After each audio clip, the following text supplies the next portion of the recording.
Shout out to the presenting sponsor of Family Trips, the all-new, all-electric 2023 Nissan Ariya, the EV for people who love to drive. Here we go. Hey everybody, this is Seth. This is Josh. And this is a disclaimer that some of these episodes of Family Trips were recorded before the Screen Actors Guild strike took place. So if people are talking about work that they have coming out, we just want you to know that they were not breaking strike rules by doing so. And moving forward, we're going to make sure that doesn't happen with any future guests. Thanks. Hey, Pashi. Hi, Zufi. Very exciting. I'm going to see you in a week. Yeah.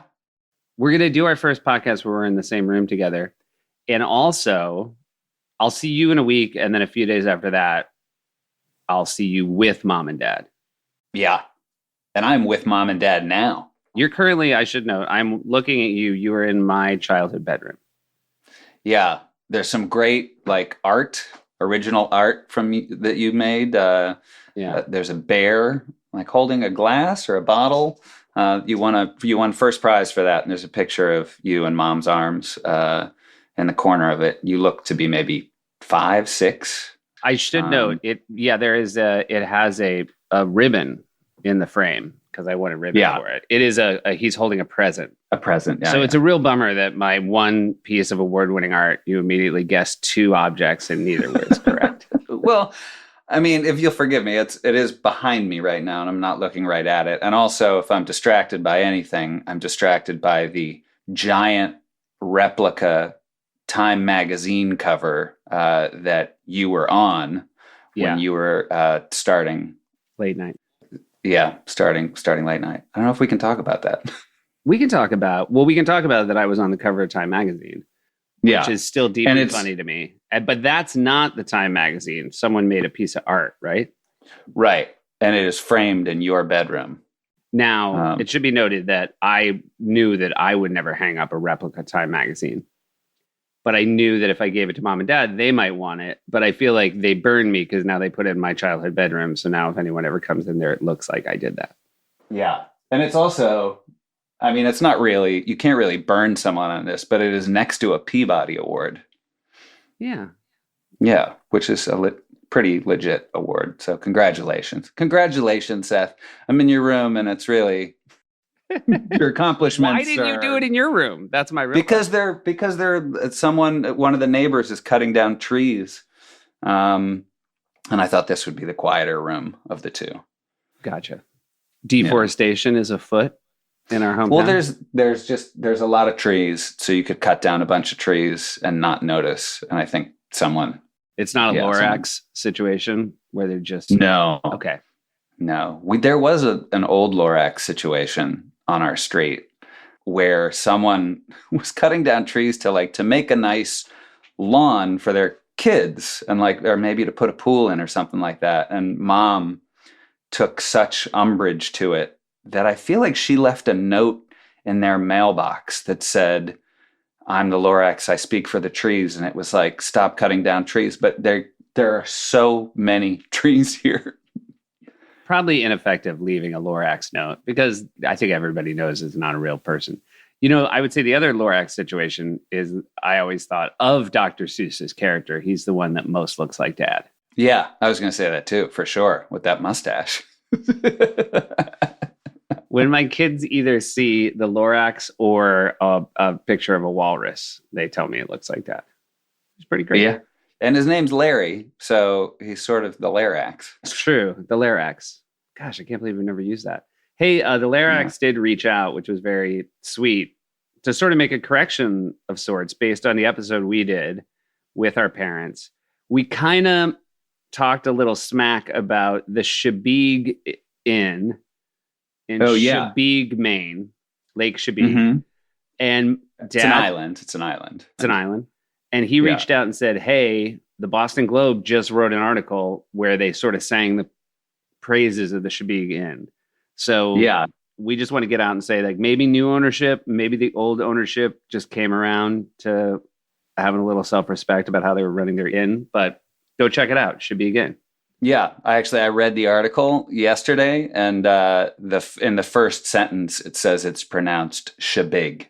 Shabig. All right. Yeah, so we always had that wrong. And the reviewer, we knocked the bicycles. The reviewer says, I took one of the bicycles and drove through the lovely downtown, quote unquote, downtown area. So it had all the makings of a great spot. It just wasn't in a great place. And it's so close to us being able to take credit for it. But I feel like based on the timeline of when we did our podcast and the article, I think they'd probably already turned the ship around before we started talking smack about the Shabig Inn. Yeah. Spelled like it sounds. I would say no. I would say no as well. Yeah. Also, yeah, I mean, in terms of talking smack on a recent pod, how we busted him for spilling on his shirts. And when I got home, I was sitting around with mom and dad last night, and he was like, oh, so Hurry, what he calls our mother, apparently we have a problem with spilling stuff. And I was like, we? Like, this isn't a we problem. It's a you problem, Larax. I mean, that is, keep in mind that whenever Josh and I gently rib our parents, they are guaranteed listeners to this pod. They're the only guaranteed listeners week in and week out. So we know it's a great risk to speak ill of them, which is why we only do so lovingly. And I had a couple buddies come over last night, childhood friends, to catch up. And mom was like, and we'll let you guys go hang out on the porch. We don't need to hang out. But I was like, no, like, you guys you're fun. You're cool. Hang out. And then we sat on the porch with Randy Suazo and Matt Coburn. And sure enough, Matt Coburn sends me a text. And he's like, your parents win the coolest parents in the world award. And so I reported that to mom and dad. And they were like, well, yeah. So now their heads are ballooned up again. They can hang that on the wall next to my Peabody. Yeah. Yeah. Hey, we also got some feedback from a listener about Colin Jost told a harrowing tale. Oh, yeah. He was on a plane, correct? And then he realized that his fly had been unzipped, or what happened exactly? He fell asleep and he was going somewhere. He was somewhere where they speak Portuguese. So Brazil, Portugal, one of those. And he woke up and he has a very limited knowledge of any of the Portuguese language, but he woke up and his fly was undone. Mm-hmm. And he was worried that maybe his seatmate on the plane had been doing some funny business. Which seemed, I will say, like a stretch. Like Colin was unfairly blaming his seatmate and just forgot that he had maybe left his fly down when he left the bathroom. But then can you read the text? Because we got this. This was sent to us over Instagram. As one of the 3 Portuguese listeners of the pod. Very unfair. I think there's only 3. Well, they also say we're Portuguese. We all know each other because we're all related. I just paused the episode with Colin Jost. I can attest that futebol refers to the millennial tradition to unzip someone else's pants in a plane. We have a different word if it's on a bus, train, or a sidecar. So I think that what Josh and I made sure we did was not do any fact checking on that fact. No. We could be getting razzed right now. But yeah. I do think, not knowing whether or not that's true or untrue, just stay alert if you're ever flying to Lisbon. Yeah. Or a big city in Brazil. Yeah. Would you double pants it out of fear? I double underpants it. You would double underpants it? Yeah. So they'd think like, oh, I got him now. And then I'd be like, oh, you're not even close. Very excited about today's guest. He is he's also a parent. And I bet that if your buddy Matt Coburn hung out with him, he might think that Timothy Olyphant was one of the coolest parents in the world. And we had a great conversation with him. Yeah, he's a great guest. He's always been a great guest. The only thing that bums me out is we talked to him a few weeks ago, and there was just a great article with him in the New York Times, where he took a very, very sexy photo in his New York Times interview that I would have liked to bust it on him for the entire conversation we had. So unfortunately, I saw his sexy post photo too late to give him shit for it. Yeah. Yeah. All right. Well, although I got to be honest, thank God when we Zoomed with him, you weren't in my childhood bedroom because I think he probably never would have let go of that.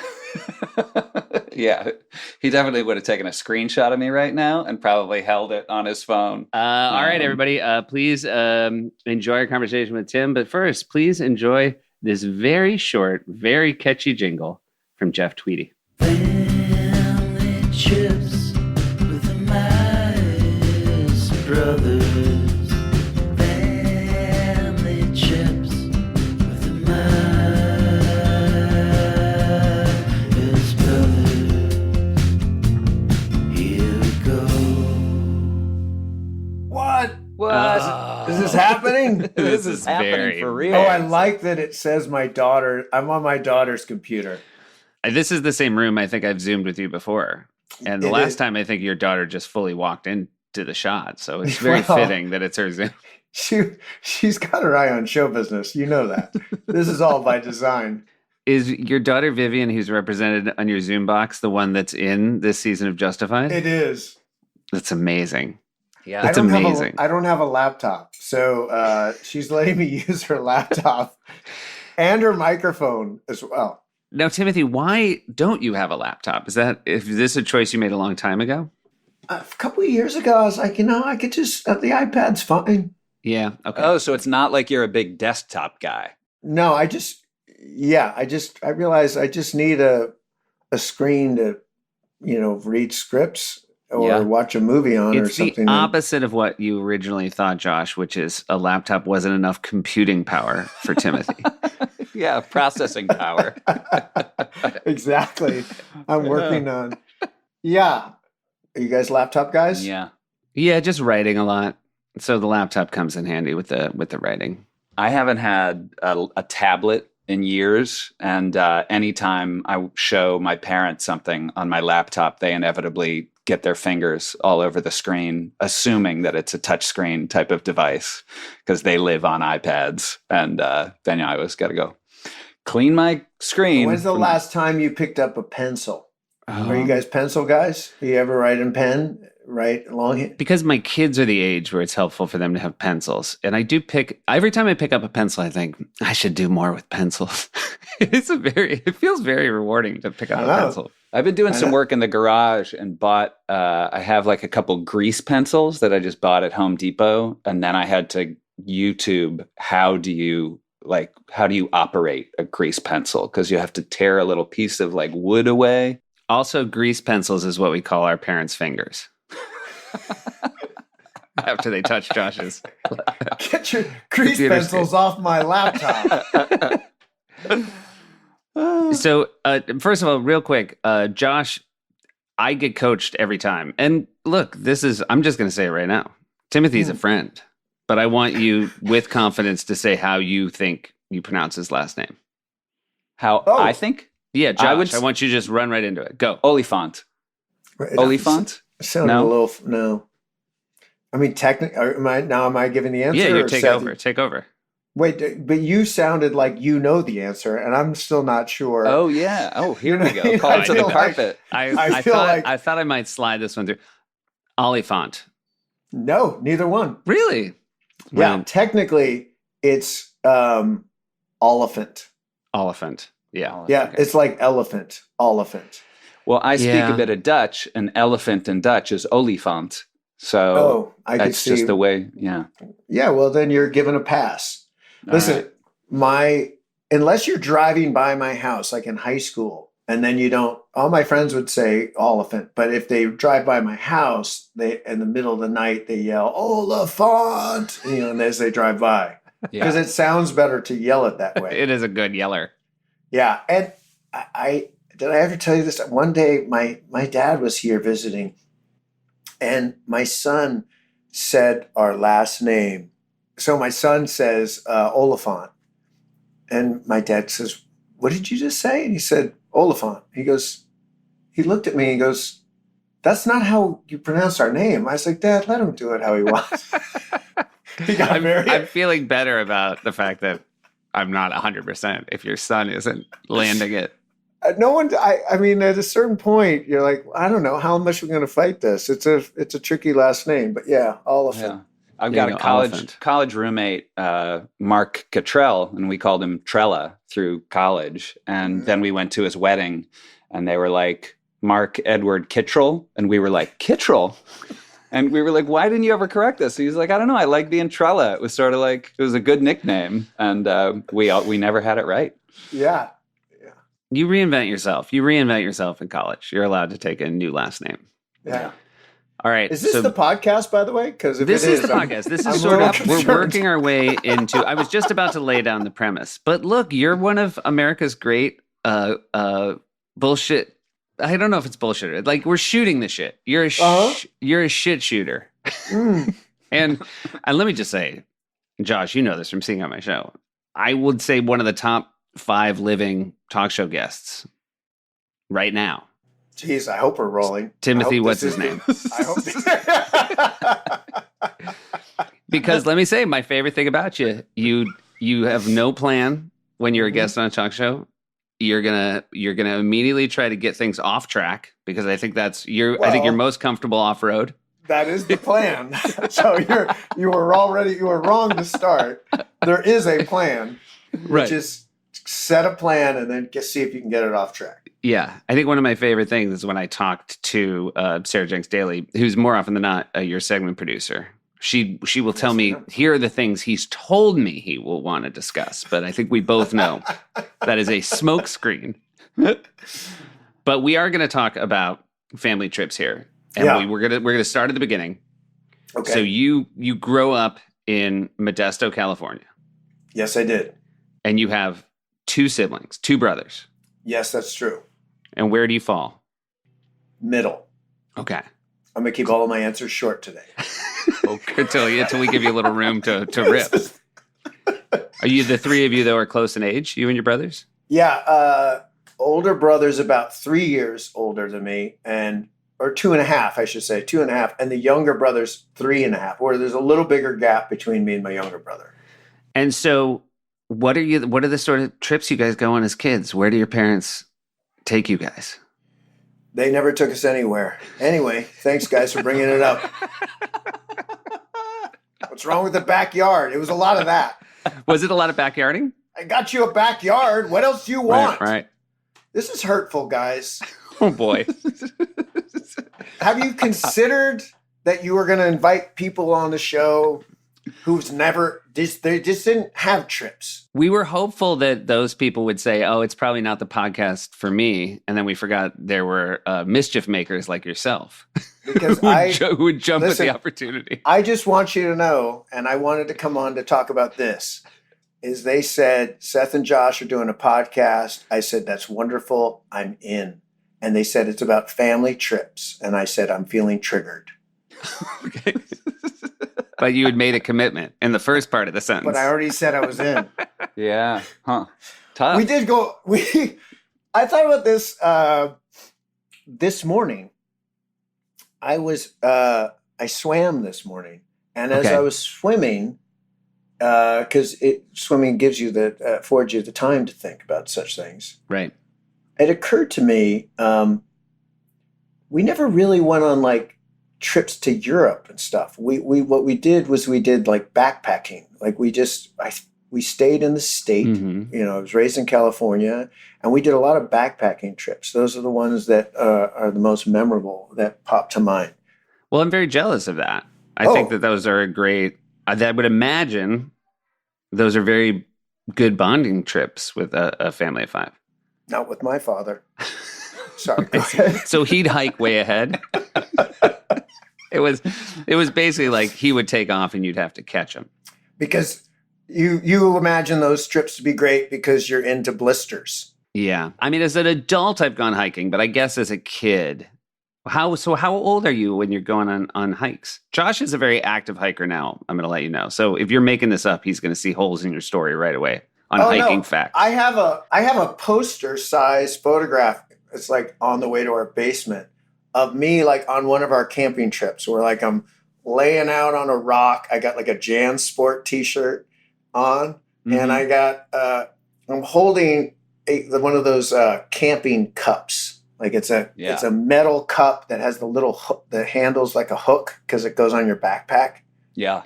Yeah. And Let's at get the real boot- hot. Exactly. Put a hot beverage in there. It's a real Yeah. burn yourself. But we did that whole thing. Yeah. We brush, you brush your teeth down at the stream, bathing in the stream. Would you do overnight, like through hikes where you're carrying your tent and like setting it up when you Yeah, the get to whole somewhere? deal. I remember the whole prep of going down. So we grew up in Modesto. And we had a place, Royal Robbins. Royal Robbins was a guy. Are you familiar with it's a clothing company. Robbins. No, I've never Royal heard Robbins. of Royal Robbins. Take a minute and Google it. Well, how about you keep talking? We'll Google. it while I'll you're Google while you tell. Yeah, it is weird for you just to look at us. But he was one of the first guys to like scale Half Dome in Yosemite. talking. A local guy, and he started this. I remember going down to his. We'd go All right, down I'm there. on Royal Robbins. This is a website you clearly set up today. This is a Oh, fake really? web. No, I'm just joking. It is. It's a Royal Robbins. It's a very nice outdoorsy clothes. Outdoor cyclist. So that was a real guy, though. There's a guy named Royal, which, by the way, it's a great name. It's Yeah. great. What's our? Don't you ever? Could you imagine being named Royal Myers? Yeah, it could be a blessing or a curse. Yeah. Well, sure, A lot of people not going to like you from the jump when your name's Royal. but they're going to remember. When they're really not going to like you is when they try to call you Roy and you correct them. You're like, it's not Roy. It's Royal. Yo, Roy, it's Royal. Sorry, that's All right, so Royal Robbins. all day. Sorry, okay. Were you bored with this already? Listen, really? I was saying it was a very memorable going there and gearing up, getting the backpack, getting the boots, getting those meals, those dehydrated ice cream, Mm-hmm. That was really exciting. a lot of the powdered soups and all that stuff. I love Like that stuff. Beef stroganoff. Like we felt like we were getting ready to go to the moon. Yeah. I feel like beef stroganoff might only exist now as a dehydrated camping food. Almost never see it on a menu at a restaurant. Yeah. Oh no. Well, now it's become a thing. I mean, you can go to Spago's and get the dehydrated beef stroganoff. That's a whole thing. Those- Spagos. Yeah. Well, Jose Yeah. Andreas, that's what he does. Sure. He comes over, he He puts a drop dehydrates. on it. Oh, he and puts it's- the yeah. water in himself. Yeah. It's a Yeah, big yeah. show. Big a presentation. show. People film It's a it, whole- put it on TikTok. Yeah. There's a parenthetical after his documentary, We Feed People, and it's beef stroganoff. Were your parents outdoorsy?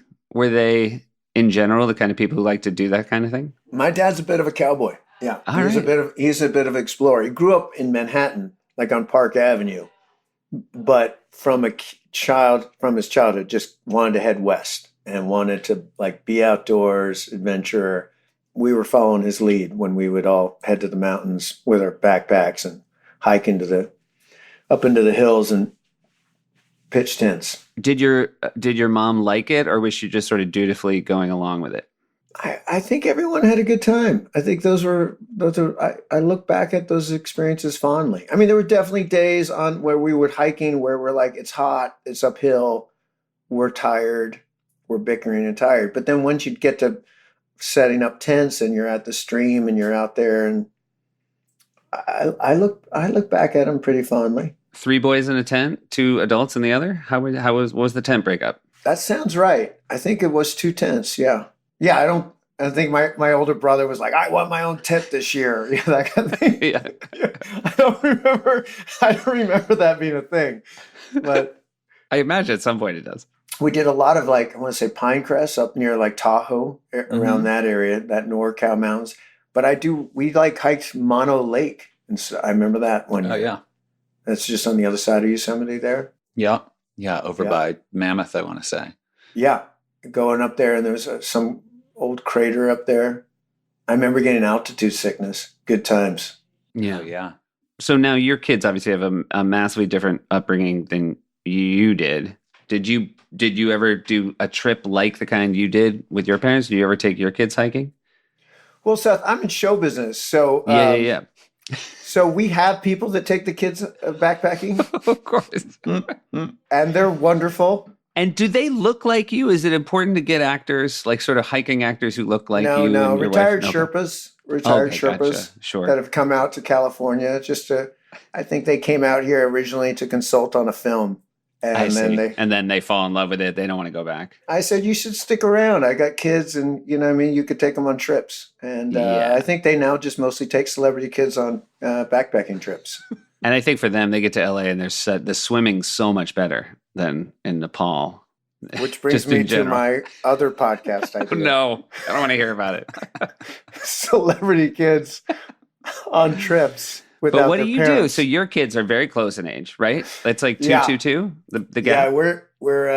we were on a program. They're all 2 years apart and born Mhm. within birthdays within just a few weeks of each other. Wow, so a real program. It was a real program. Yeah, in September I was like, honey, stay away from me. I think I could do it from here. You know what I mean? Like it was a very fertile time. Our first two are the same time of year, and you realize that is better because now our daughter's like a 6-month gap, and just on the calendar. And I feel like then Yeah. she's either going to be 3 years away from them in school, Uh-huh. which is, or which is maybe a little too soon, or 4 years away where she'll be a little too advanced. I'm like, we should have just had them all on the same calendar. Wait, so what are we talking about now? Where how many you're 2 saying? years apart for the boys, and then 3.5 to the girl.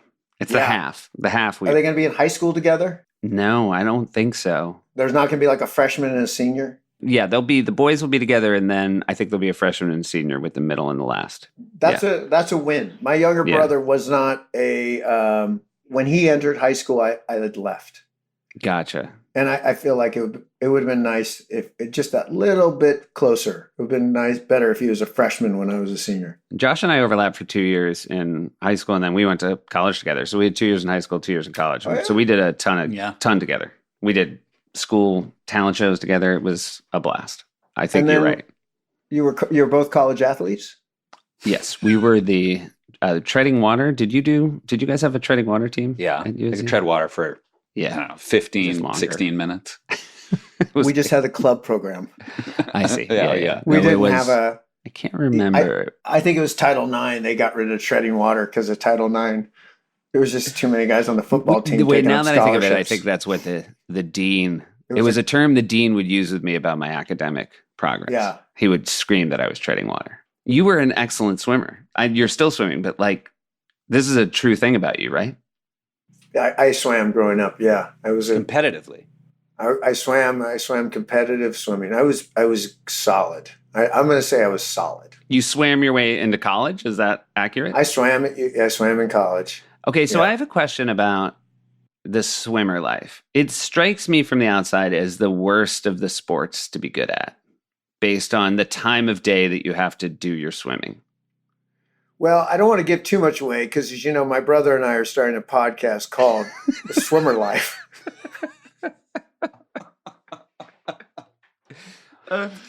Josh and I would love to be on. We're We just don't have having- any we're- stories about swimming. We'd We're love to be on. having celebrities on, and they're just going to talk about swimming.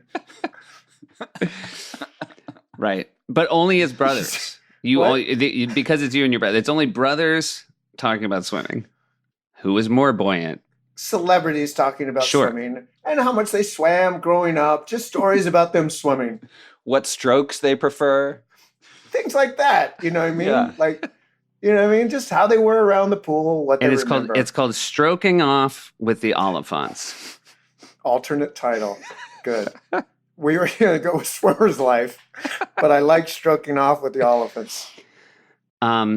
Swimmer's Ear might be a good name for a podcast about swimming.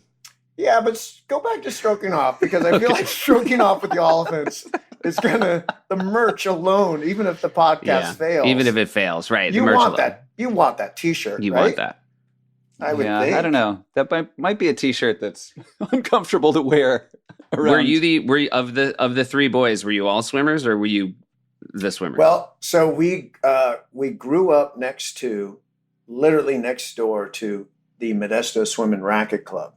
And so, which by the way, I have fully grown kids now, but at some point as my kids were in their, 10, 8 and I realized how good my parents had it because next door right. was like, just go next door. And they have lifeguards over there. They basically have babysitting.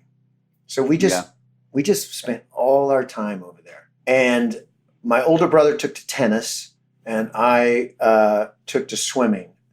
And I imagine to some degree that's just sort of how we got along. But you're like, you'll be over there, I'll be over here, and but we all did both at a certain point when we were, and my younger brother kind of did a little bit of everything.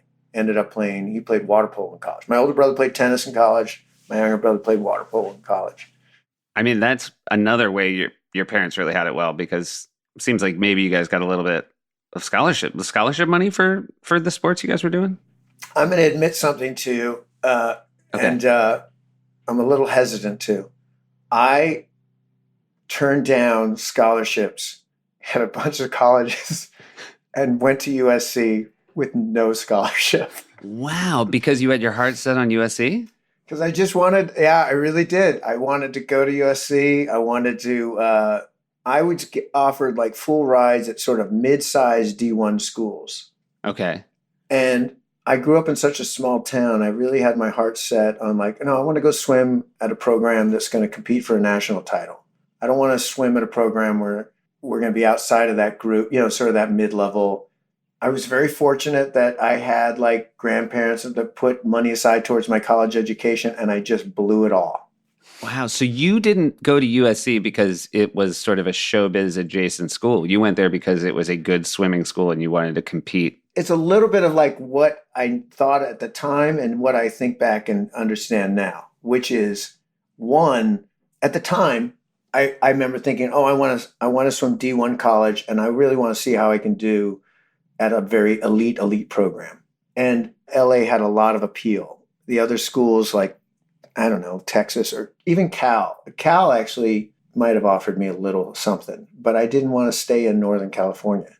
So USC, we had one of the best recruiting classes in the country. There was no money there. And I said, fuck it, I'm still coming.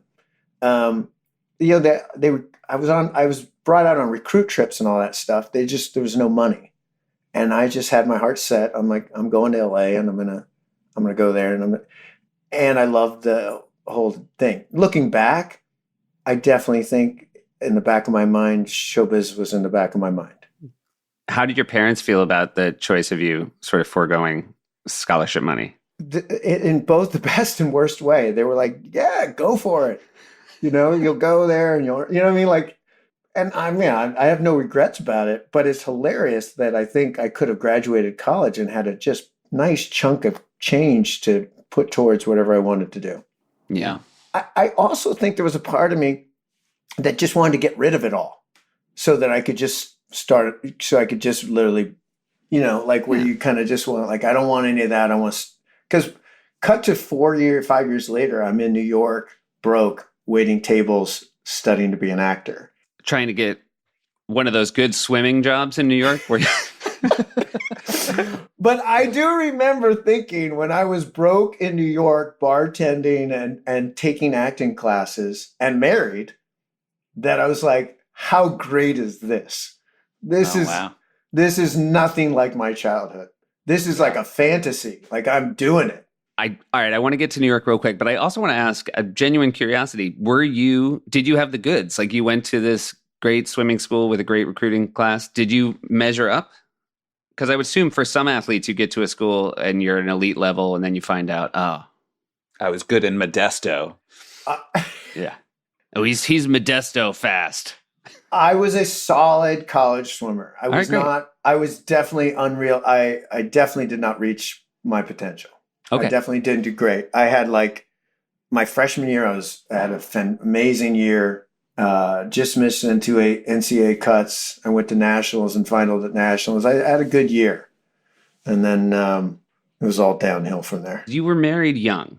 Your wife you met in college or right after? No, we met in college. We met when we were 20. That's amazing. And she was like, I can't believe you're here blowing all your money.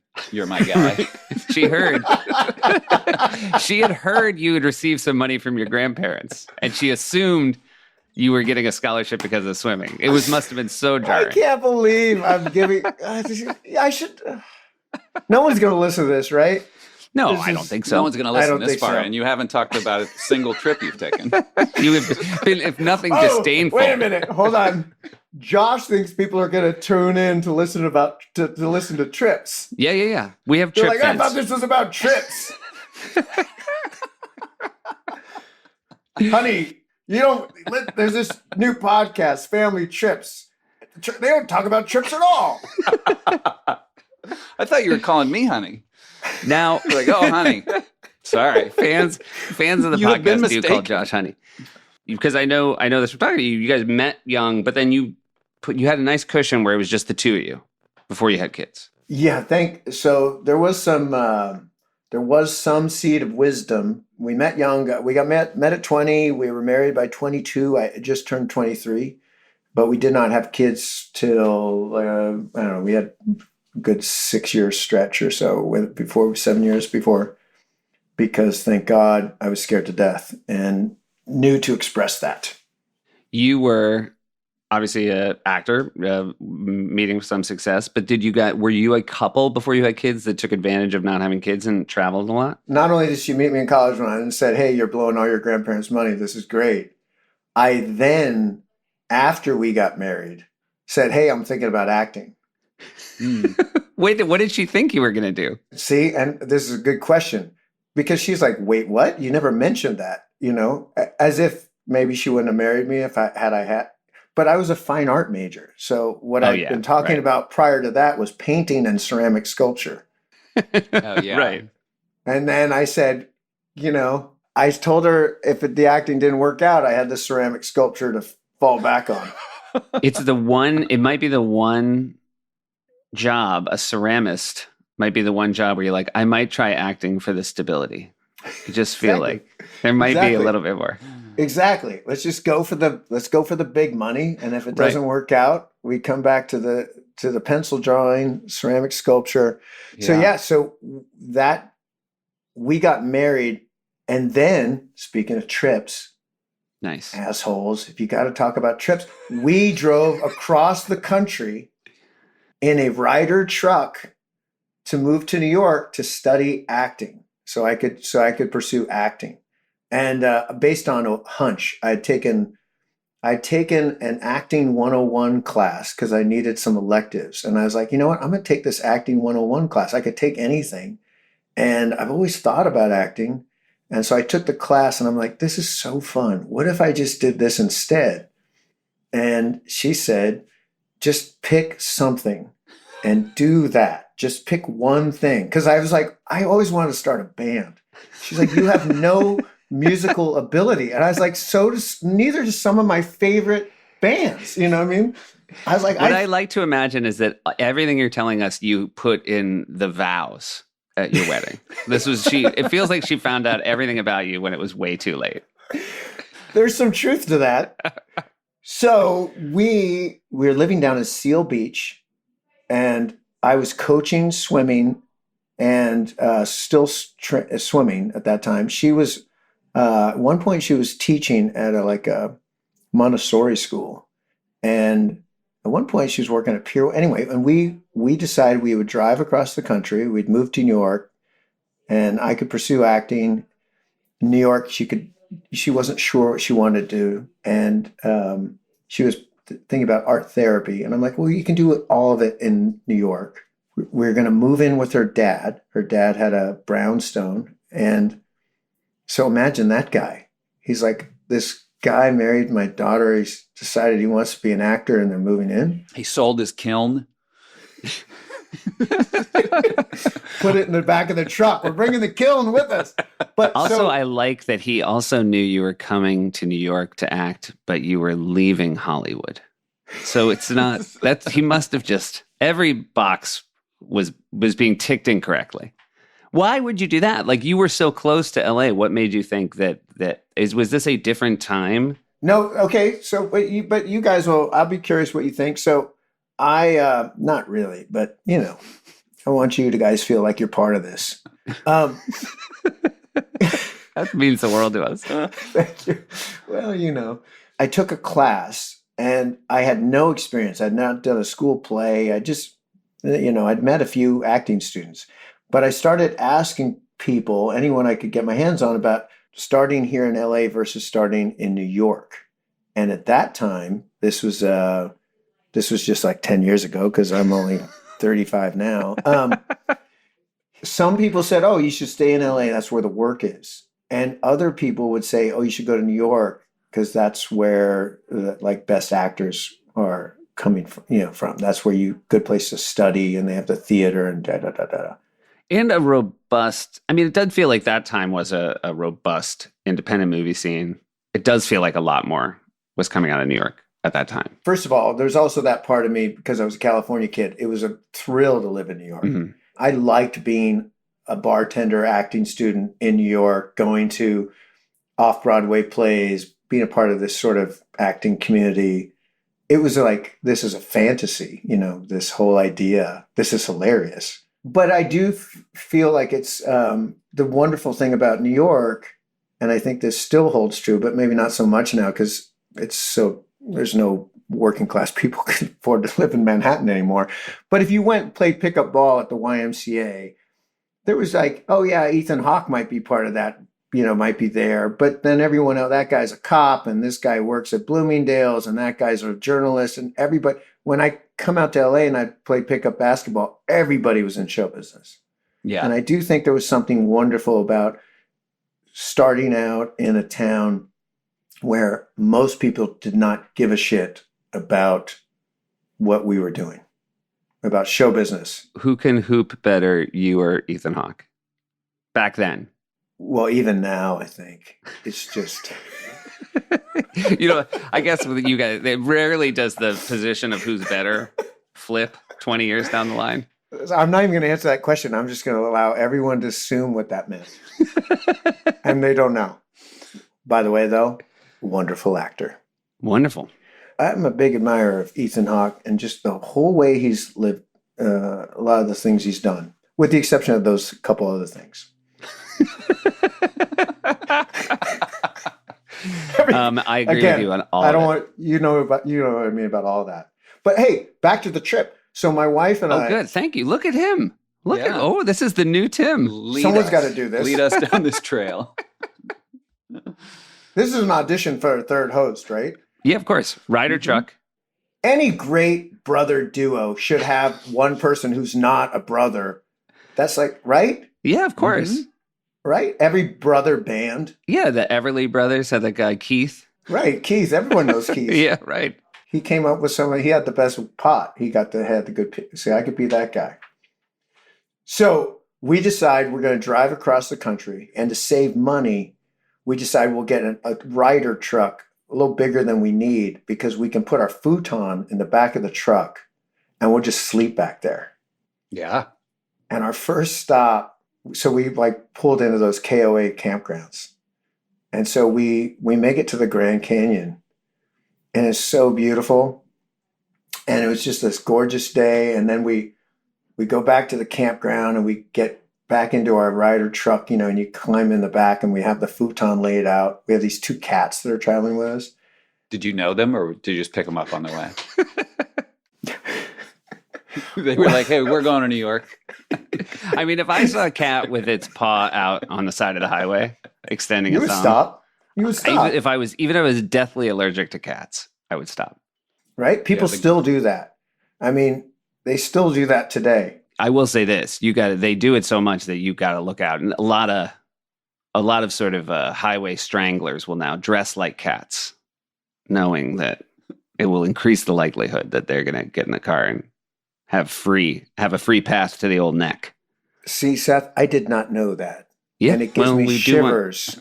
It gives me shivers to think what could have happened. Yes. So you got two cats, a futon. And we get in the back and it's like, it's a little chilly. And so I'm like, don't worry about it. I got a knit cap and you can take this blanket, and then we got the comforter, and then you can have my scarf. And at like 3-4 in the morning, I'm like, give me my fucking hat back. I had no idea it gets that cold at the Grand Canyon. Yeah. It was ridiculous. I took everything back. It was like, it was like, this marriage is not going to work. We're going to need counseling. I was like, I gave everything. I said, give everything back to me. I just exposed how I was like, I really could be an actor. I'm so Put these two cats in your sweater for warmth. Oh, yeah. Yeah, like a 3-dog night. This is a It's too cat cold. Now, it's too cat cold. Tim, I've always said that the way you know a guy's not a catch is if after college he's still trying to get a girl to sleep on a futon. What you've done is so much worse. I mean, a futon in the back of a truck. The back of a truck. I mean, I think this is a love that must bloom 1,000 years, because it seems like she has put up in the early days the amount she was. I mean, she bet on the right horse. Obviously, we know now with hindsight. You were on your way to success riding that rider truck across the country, but a lot of red flags that she had to ignore. I see what you mean now that you put it in that perspective. You know what I mean? I see it now. Listen, I think it's somewhere between she just didn't know better or she had real insight. I don't know. It just could be, you know what I mean? It's a fine line. Hey, we're going to take a quick break and hear from some of our sponsors. This episode of Family Trips is brought to you by the all-new, all-electric 2023 Nissan Ariya. And Josh, we took a lot of road trips. I'm deeply resentful, regretful that we never did it in a car as nice as the Nissan Ariya. I mean, it's comfortable, smooth ride, nice tech. Here's what the good people at Nissan have said about this car. It is a vehicle that has available 389 horsepower with instant responsiveness while simultaneously featuring a design so elegant it's literally described as timeless Japanese futurism. What I wouldn't give to be described that way. Literally, also. I don't know if you could be described literally as timeless Japanese futurism. Maybe sarcastically. Yeah, but the Nissan Ariya, literally timeless Japanese futurism.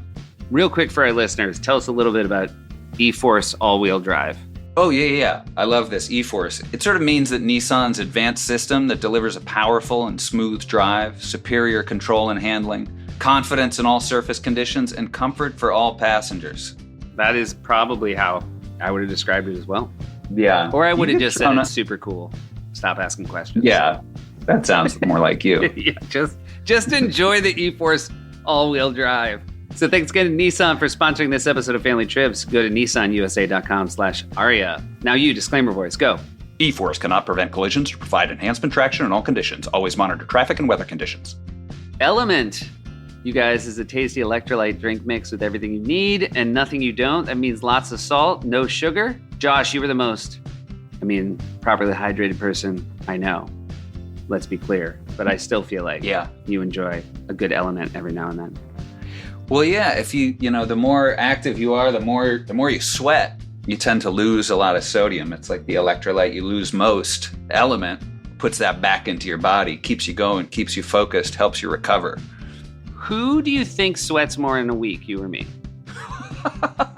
You, by a mile. Right, but you're more active than me, so what's going on? I don't know. I think for someone like you, Element would be more beneficial. The more you sweat. Are you offering me your Element? No, I'm keeping my Element. Good news, because I don't need your Element. Because right now, Element is offering a free sample pack with any purchase. That's 8 single-serving packets free with any Element order. This is a great way to try all 8 flavors or share Element with a salty friend. That's you. If you weren't my brother, you're the saltiest friend I have. Get yours at drinkelement.com/trips. This deal is only available through our link. You must go to drinklmnt.com/trips. Element offers no questions asked refunds. Try it totally risk-free. If you don't like it, share it with a salty friend and they'll give you your money back. No questions asked. You got nothing to lose. Here we go. Did you continue when you cross country? Did you continue with the sleeping in the back of the rider truck? No, we started checking it. We started checking into motels. Yeah. We were checking into motels. Yeah. And those like Howard Johnson's or like, just anything off the highway or? No, just those little motels like in tiny little towns. We fell in love with have you driven across the country? I have, yeah. And are you a fan? I am. Yeah. It's one of my favorite things. We just did it again last year. Only this time in a Tesla. Yeah. Probably had to keep stopping to charge it. By the way, it just maps the whole trip for you. It's awesome. Yeah, and you just sleep and it just drives for you, right? We did the self-drive. Yeah, great. Yeah. Just sit in the back seat or in the front? No, I always sat up front. Okay, good. Look like I was paying attention. We found these like we pulled into like Hot Springs, South Dakota. I remember, and just was like, this place is great, and we stayed there for a couple of days. So you were not like breakneck speed to New York. You guys enjoyed that's great. No, it's the best way to go drive across the country. I mean, you guys were the perfect age in that there's no one, you were responsible for no one. You clearly had nowhere to be professionally. Like it wasn't like anybody was waiting for you in New York. I had classes set to begin in a couple of weeks, as long as I got there for the first day of class. No casting agent was saying like, where's that kid that took acting 101? Nobody. I was on my way. I had stars in my eye. But it was wonderful. And we just did it again. And now we're on the other whole flip. The kids are all left the house. Right. So I had a job in New Orleans last year. Daisy Jones and the Six. It's on Daisy Jones and the Six. You were wonderful in it. Thank you. I'm still hoping for the Emmy nom. It's a shame. This is This is post. This will not land in the nominating window. It didn't happen. I should have done a scene where I just cried. I just cried. But a lot of times the directors, if it wasn't written that way, they will tell you, stop crying. I know, but I can't tell you how many jobs I've done where I start crying in the middle of the scene. And the director's like, what are you doing? He goes, Olyphant. What are you doing? I said, it's Olyphant. He says, Olyphant? I said, yeah, Olyphant. He says, okay, same question. What are you doing, Olyphant? And I said, I'm trying to win us some hardware here. And he says, because he's like, the scene doesn't call for crying. Yeah. And I was like, dude, big picture. You know what I mean? If you start crying during this, you might very well win a potty. Or at least be nominated for one. Find a good, like, sort of organic place to start crying during the pod. Can we go back and talk about how my family never took us on trips? Yeah, let's go, please. Can we circle back? Yeah. Because I could bring it. I could have brought it right there. I could have brought the fireworks right there. And then people are like, honey, it's not about trips, but this is incredible. He took an emotional trip. Exactly. And you can take it with him. That's the thing about podcasts. You did mention this was in New Orleans. Did you guys drive to New Orleans? Yeah, so that's where this started, isn't it? So now, because the kids have moved out, first of all, I take jobs in other places more often, right? Because I'm like, I just say, honey, you want to go live in New Orleans for a little while? I'm like, all right, let's take it. And then we drive there as opposed to, and we That's just great. Do the thing. Like we leave a week ahead of time, just drive across the country. We drove. Last year, I had this very fortunate deal where I went from Daisy Jones in New Orleans to shooting the Justified deal up in Chicago, and then coming across to New York for the Soderbergh thing. These are, I mean, you've got a couple on their way. I'm very excited about. We drove each one. We drove to New Orleans. We lived there for a few months. We drove up to Chicago, and then we made our way to New York. And then we got to New York, and it was December, and we said, "Fuck this." Somebody shipped that car home. We're gonna get on American Airlines. We flew back. You mentioned that you get to travel more for work because your kids are out of the house. That was something you always considered as a dad and a parent, just trying to stay as close as possible. Quite frankly, when the kids got to a certain age, you started to feel the stress of being apart, and as soon as we felt that. And it comes pretty quickly. You know, I remember my son I feel like he was in like first or second grade, and I was doing a job in Eastern Europe, and it was taxing. And I think it was hard on everybody. Yeah. You know, when you're away, kids will, no matter why you're away, the fact is they're going to make up a narrative in their head of why you're really away. And so it's just pretty tough. So at a certain point, I realized it's a pretty small window where you can take kids to guitar lessons and tennis matches and do kung fu together. You double clutched on the cut, and I was really worried it was going to be cocaine. So kung fu. Well, I don't celebrate you and your kids. I'm talking about when they're young. When they get older, it changes. Listen, if you do your job right, Seth, you're going to find this out, because if you really spend the quality time with them now, then when they're like late teens, early 20s, you can partay. the two of you together, like you guys could just get shit-faced drunk together. And it's cool because they have a foundation. That's nice. So, you know what I mean? Your wife can be like, oh, Seth and the kids came home last night. I don't know who was more fucked up. And you're like, it's all right, honey, because we put in that quality time. Those You know kung what I fu mean? hours. You did. Yeah, all those kung fu things, all that kung fu practice together. When you got your yellow belts. Now, this is family related, not trip related, although I guess she was in Chicago as well. Your daughter, also, I guess a bit like you, came to acting fairly late, correct? Did not take this path in college? No, she did not. She's never done it before. But she had done school plays. Okay, So great. she had a leg up on me. Right. She had one more. And then in this new season of Justified, she's playing Raylan Given's daughter, correct? That's right. She's What playing- was it like? What was it like acting with your daughter as her character's father? It seems like there's a lot to unpack. It was a very tricky situation. It was amazing. I mean, quite frankly, it was a wonderful experience.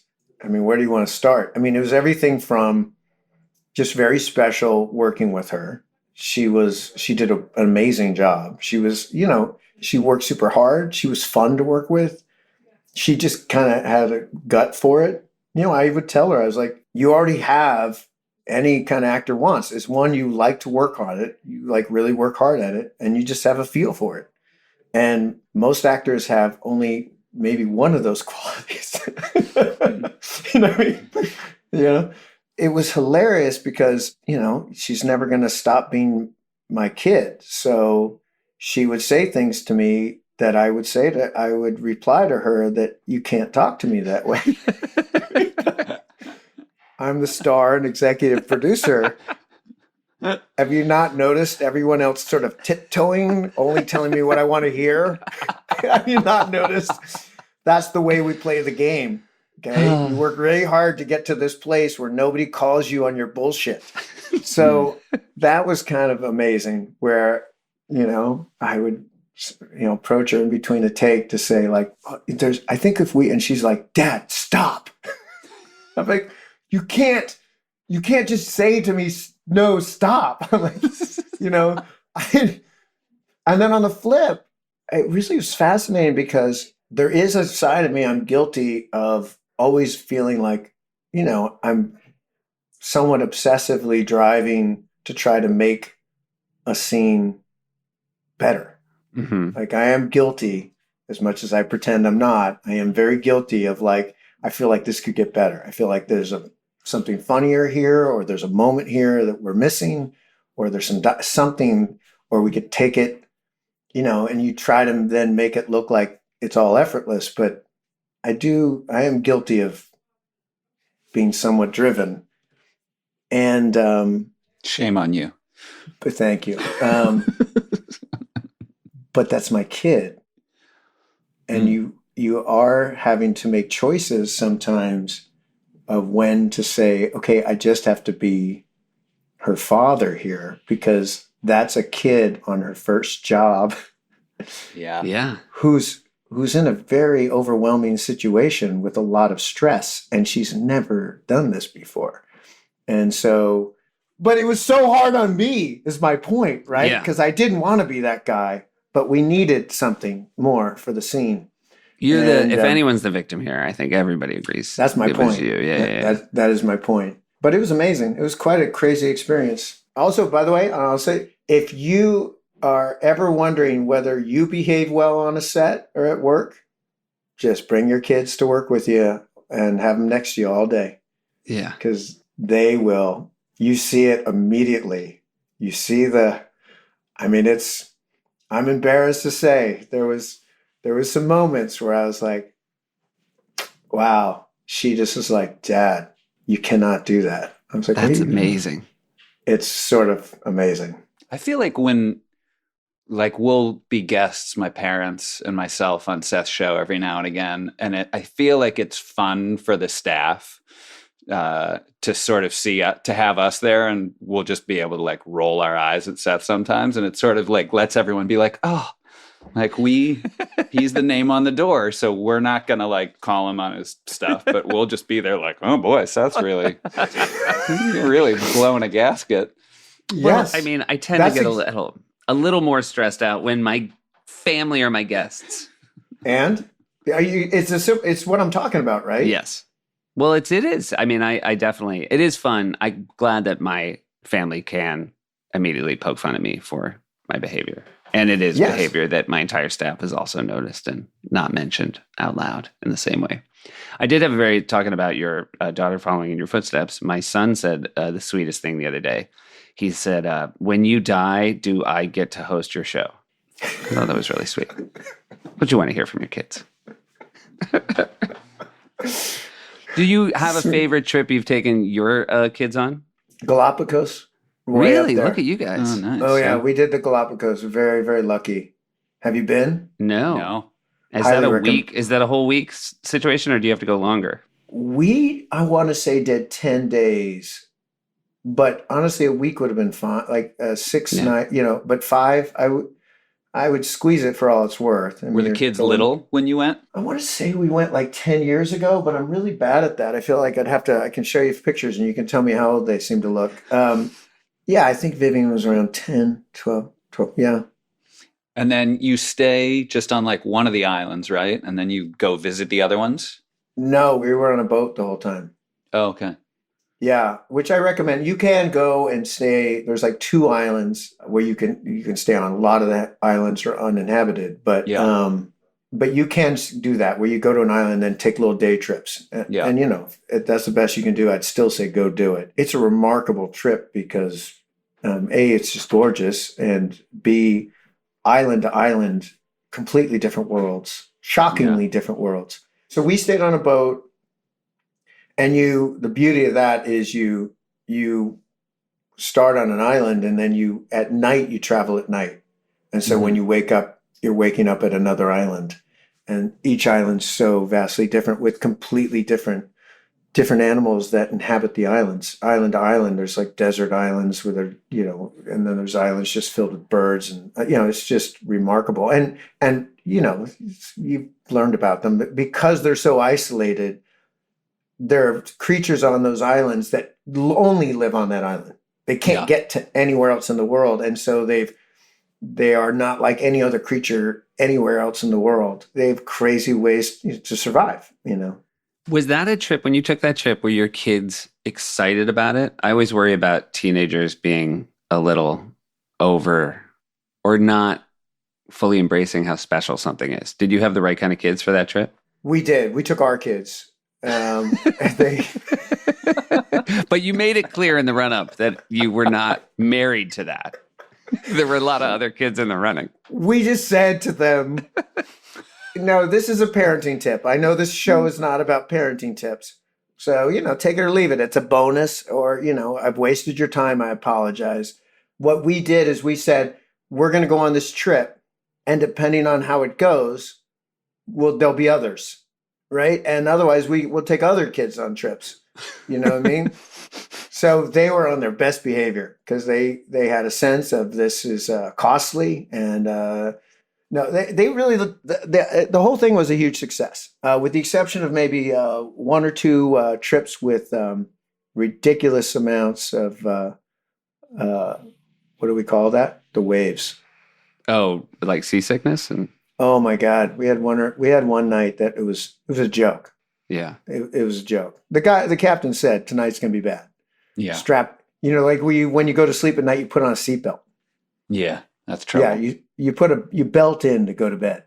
My wife was throwing up in the middle of the night, and she was because we're rocking, we're laughing. It's so ridiculous, and throwing up and kind of laughing at the absurdity of it all. And I remember saying, with true concern, don't chip a tooth. I remember saying, I was worried. I was like, keep your distance from the toilet because I don't want to see you chip a tooth. That's not the selling point of the trip. But But no, our kids had a blast. I mean, every day you're on an island. Everybody, you're swimming sea lions every morning. You're just swimming with sea lions, and Wow. the sea lions, they're like puppies. They're like it's literally you can play fetch with them. Wow. Did your kids in general travel well together? Did the three of them get along? Yeah, pretty good. It's pretty good. Yeah, no, our kids are, now that they're all older and we all go drinking together, you realize, yeah, they're pretty tight. They've got I don't know, we just got lucky. They're all very, like everybody said, they're completely different. I mean, they couldn't be more different from one another. We probably helps girl, boy, girl. Our son is in the middle, Mhm. and he is. I'm sure it's a product of where he is and their personalities. But he's just like, yeah, real easygoing, kind of just, you know what I mean? Just kind of glues it together real nice. But they really lean on each other. It's pretty cool. Like Vivian's got this, she's releasing music. She's a singer-songwriter before she was an actress. Kind of makes me throw up a little bit when I say it out loud. But Hank, who just graduated from art school, he's doing her album art. I mean, it's pretty cool. That's pretty amazing. And our oldest is in fashion. And now every time they're like, when I go out to do press, they're like, you need a stylist? I say, yeah, I've got one. Send the check. Her first name Grace, last name Olyphant. And so wait, will Vivian, will the younger let Grace be her stylist? She already is. She already wow. has. Grace That's is Grace is her older sister, styles her on everything she's done to go out and promote the show. That's a level of trust right It's there, pretty, I think. Right? Yeah. It's pretty cool. We have Josh has some questions for you. But Right. I real quick, since will you as quickly as you can, because this is a very unfair question. I feel like you said that knowing that I can't do that. Yeah, that's true. Take as much time as you want. You were in a film called A Perfect Getaway. I Mhm. enjoyed. Will you tell that like it was a trip that actually happened to you? Because that's a vacation movie, right? Yeah, no, it is a vacation movie, and we thought we were going to have a ball. And first of all, it was me with this beautiful young woman who was not my wife, and I was like, "Oh, this is an interesting trip right off the bat," Uh-huh. because I don't know how this got greenlit, but it's just me and Keely Sanchez, and I was like, "Great, I'd be happy to go to Hawaii with her." Now, slight downside, they sent us to Puerto Rico, and they said it's just like Hawaii. Okay. And don't worry about the fact there's no mountains there. We'll put those in later. Right. It's like when a movie is shot in Vancouver for New York, and there's a ton of mountains, which New York doesn't have. Listen, you're talking to a guy who did a show about Deadwood, South Dakota, and I shot it up in Newhall, Very just close. outside of Santa Clarita. So it's crazy what they can do with the movies and the special effects. But that was the one downside to the trip. Although Puerto Rico was cool. But I show up there and I run into Zahn, and I'm a big fan of his. He's a fun dude, and he's with Mila Jovovich, Yeah, and I was like, oh, Fifth Element. sure. I always thought she'd be wearing those outfits. Right. Which is weird because you had been in show business and you should have known that an actor wouldn't necessarily be dressed the same in all her films. Exactly. Well, but I felt like I was still just getting going. You know what I mean? It Yeah, was just I feel like you are good at 10 plus years in. maybe 15, but but I was a slow learner. It was a slow burn. The whole thing, if you look at you pull up the IMDb page, it took me a while. Yeah. I just didn't get it for a long time. But they kept hiring me. There you go. And it was like Cheers, they just or Seinfeld. They just kept it on, you know what I mean? And eventually they just kept it on. They don't do that anymore. You're the Seinfeld of leaning men. They just kept it on. They give you a 6-episode order in the beginning, and the next thing They're you know, you're an they institution. were like, he was good in that one thing. And then you're like, well, what about these other two? You're like, don't worry about those. And then he's like, good in that other one. And then give him another shot. Just kept, you know what I mean? Back to the trip. Yeah. So we go to Puerto Rico, but pretend we're in Hawaii.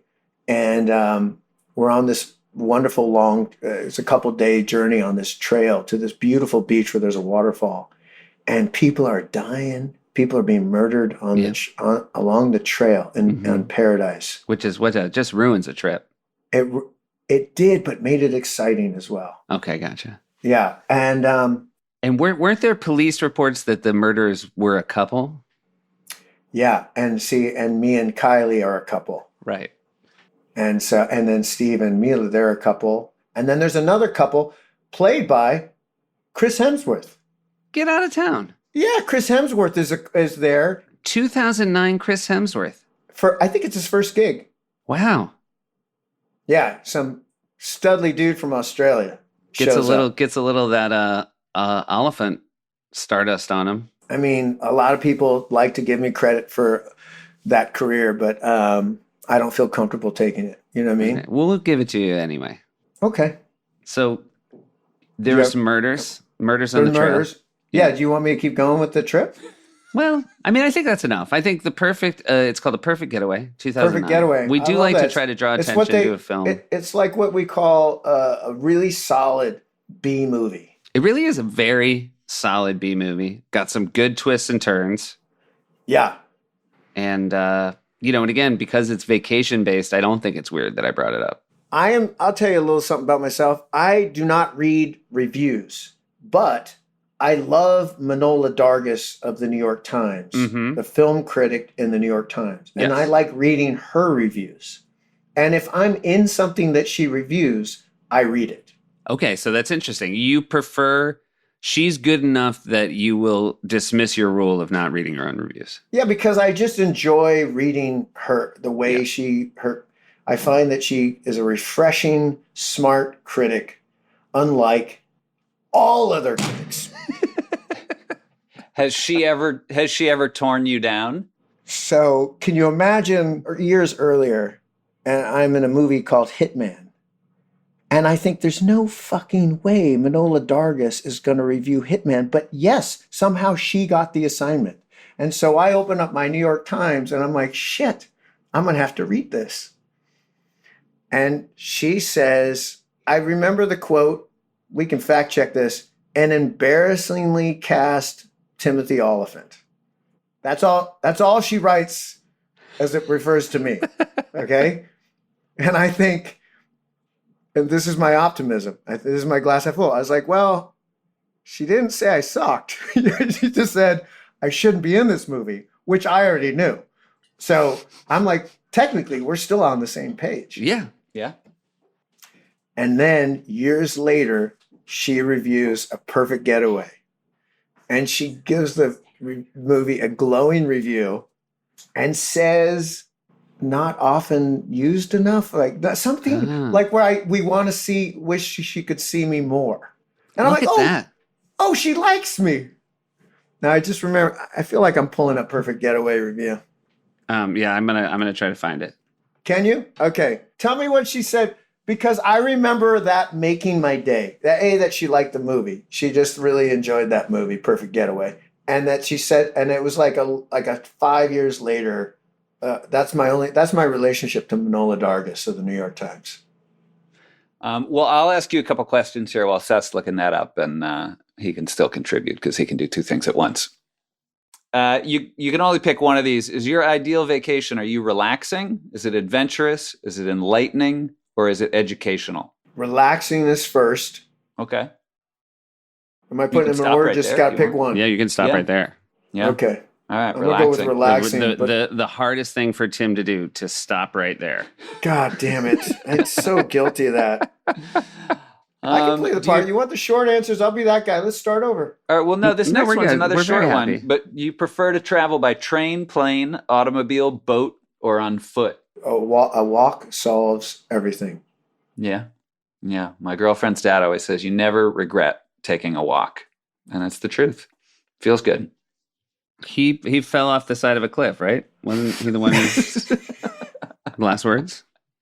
Let me tell you something else, and you didn't offer this option, but it's hard to be in a bad mood on a bicycle. Oh, yeah. Oh, all right.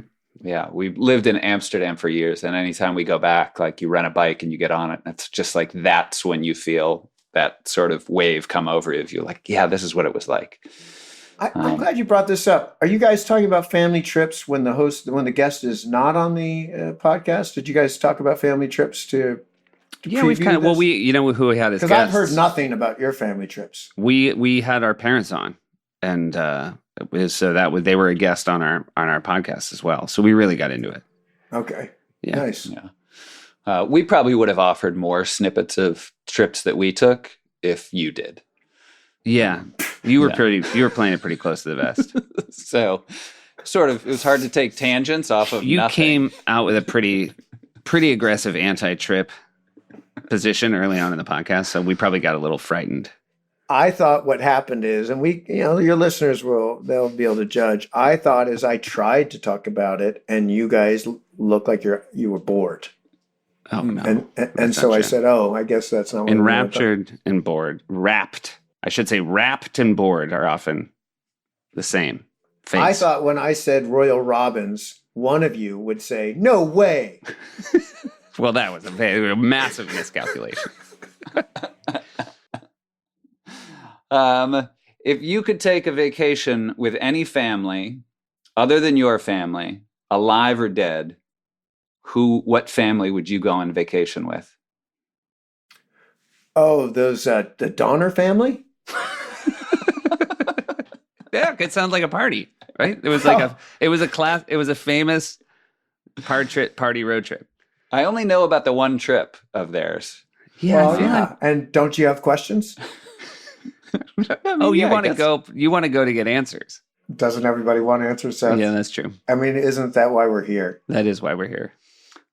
So the Donners, thank you for that. If you had to be stranded on a desert island with one member of your family, who would it be? The youngest. Great. The youngest. Okay. That's Vivian? No. I mean, wait. I would. My wife. Yeah. Good. Yeah. I'd pick my wife. But would she be mad that you picked her? She'd be like, "Are you kidding me? I don't want to go on another trip with you." You'll be in the back because the stranded part. Yeah.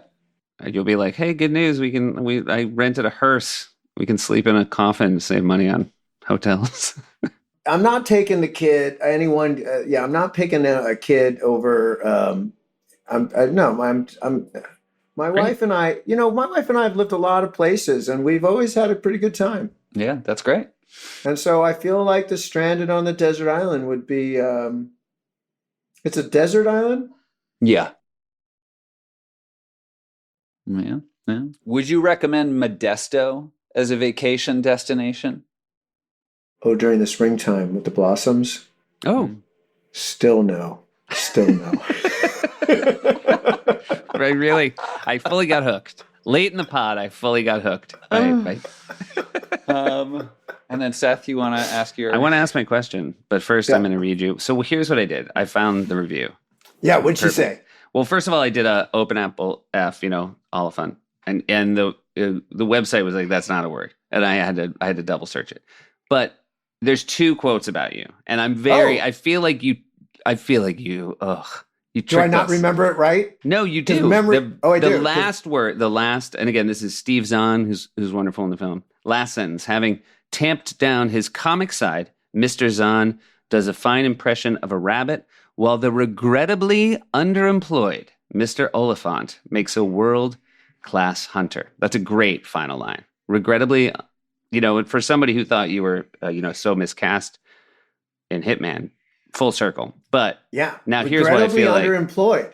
Here's the thing that bums me out is you made me search for your name, and the other mention of your name is Timothy Olyphant, a hard body with a sly smile. You dick. Well, I think Manola also said that, but that was just in a blog. It's in the review. A hard body and a sly smile. Oh, wait, that's in the review? Yes. And you made me look at it. Oh, I don't know. It's funny. I don't remember that. Well, I know that you would look. The second one, or the one that ends it, that's the one. That's the one to put in your clipping file. And that's the one to shake in your agent's face. Do you know how funny it is to hear a grown man run around the house say, "Do you hear that, honey? I'm regrettably underemployed." And she's like, "No kidding." regrettably underemployed. Wipe That's that smile, fantastic. that sly smile off your face. So here's the thing. The last question we ask everybody. You've already Mhm. answered the first half of it because you mentioned that on your wonderful road trip to New York that you guys were at the Grand Canyon. My question for everybody is, have you been to the Grand Canyon? Your answer is yes. So now my question to you is, it's a two-parter. Is it worth it? Oh, for sure. Okay. Yeah, I was a fan. But don't sleep in the back of the, don't make your plans. I provided a service here because I didn't know this. You guys know we had not talked prior. I didn't know there was going to be a big Grand Canyon final answer. No. Which I also, is that really what you're going with in the podcast? Yeah. Just By the way, nobody was listening to this thinking that you had over prepared for it. Okay. God damn it. Okay. Because sometimes I do prepare for these things. You know what? Your show I prepare for. Of course. I'm going to say this. I'm going to say a sincere thing about you. The first time you were on the show, I'm a huge fan of yours. Before I met you, even more so now. But Deadwood, Justified, those are two perfect shows in my estimation. But I didn't know what kind of dude you were going to be. And the first time you showed up, before I even met you, you wanted to do a bit that we wrote out. And the bit was that you, before I introduced you, you leaned your head out and you asked that I could say, please welcome my good friend. Because you thought that the audience is more prone to like a guest if you introduce them with good friend. And for me, it was such a delight because the one thing I had no sense of was your sense of humor. And it was such a fun first interaction that has then continued to be nothing but a delight. Well, back at you. As you know, before I went on your show, I didn't know what kind of dude you were. I mean, I just watched the show and I'm like, well, maybe that's what he's like. But then I met you and what a delight. It doesn't come across, when you're doing your show. I feel like this is going the wrong way. It's not how I meant. Like when the show, you seem cold. You seem cold and sort disinterested. of like, yeah, you're sitting behind the desk. Josh, you will enjoy this. Tim and I got dinner. And this was a big step. We've since had dinner a few times, but like the first time you dinner with somebody you only know as a guest on your talk show, it's a big step, right? It was like a date. It was like a date. And the other thing was I made a reservation and I kind of thought, I don't know, maybe because of the name that the reservation was under, might get a nice little kind of cozy corner so that we could share our showbiz tales, sort of behind the curtain showbiz tales. We were so close, jammed. tiny two-top with two women on each side of us. Yes. Each table immediately started talking to us very nicely, but like it was very clear that we could not talk about the things we wanted to talk about. Yeah. But you stepped it up. The next time we went out and we went out with others, you like stepped it up you made the booth it was pretty sweet. Because the first time you did show up and immediately bust on me for how shitty the table was. You were like, well, I guess you must have really pulled the celeb card. It's just important to put out what everybody's thinking. You know what I mean? You might as well just get out. You know what I mean? There's no point trying to hide what everybody's is on. I think even the people next to us were thinking the same thing. I think everybody, right. They were happy to hear you say it. And they did hear you say it because they could hear everything either of us said the entire. Exactly. Tim, I love you. Thank you for doing this. Yeah, I love you too. It's really been a pleasure. It always is. And Josh, it's great to see you. You know, Josh and I met here in LA too. So we've hung out.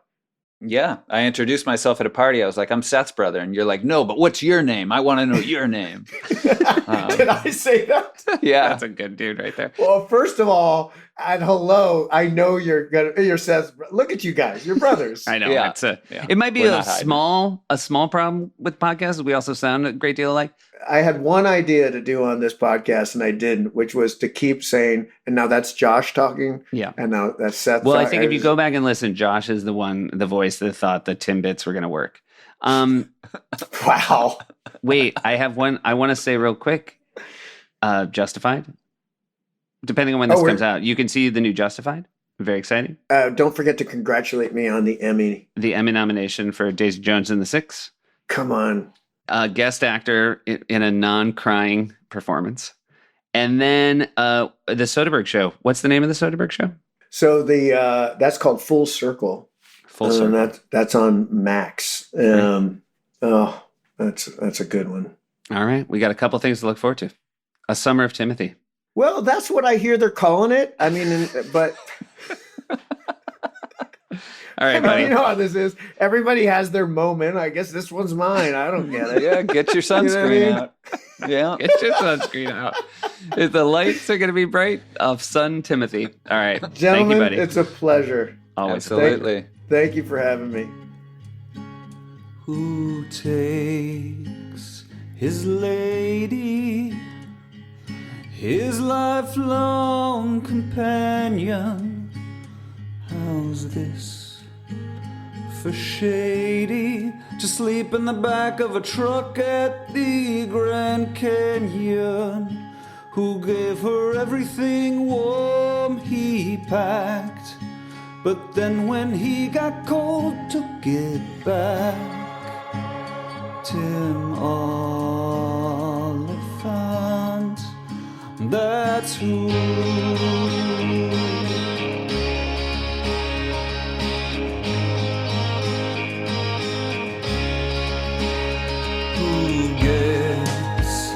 A scholarship and says no thanks, I'll pay, 'cause I'll be okay anyway. My ceramics will surely crush.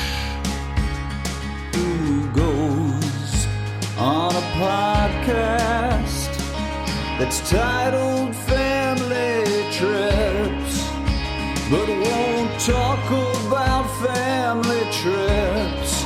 Says people don't care about that shit. And who's still such a charming guy, with his hard body and smile so sly? Tim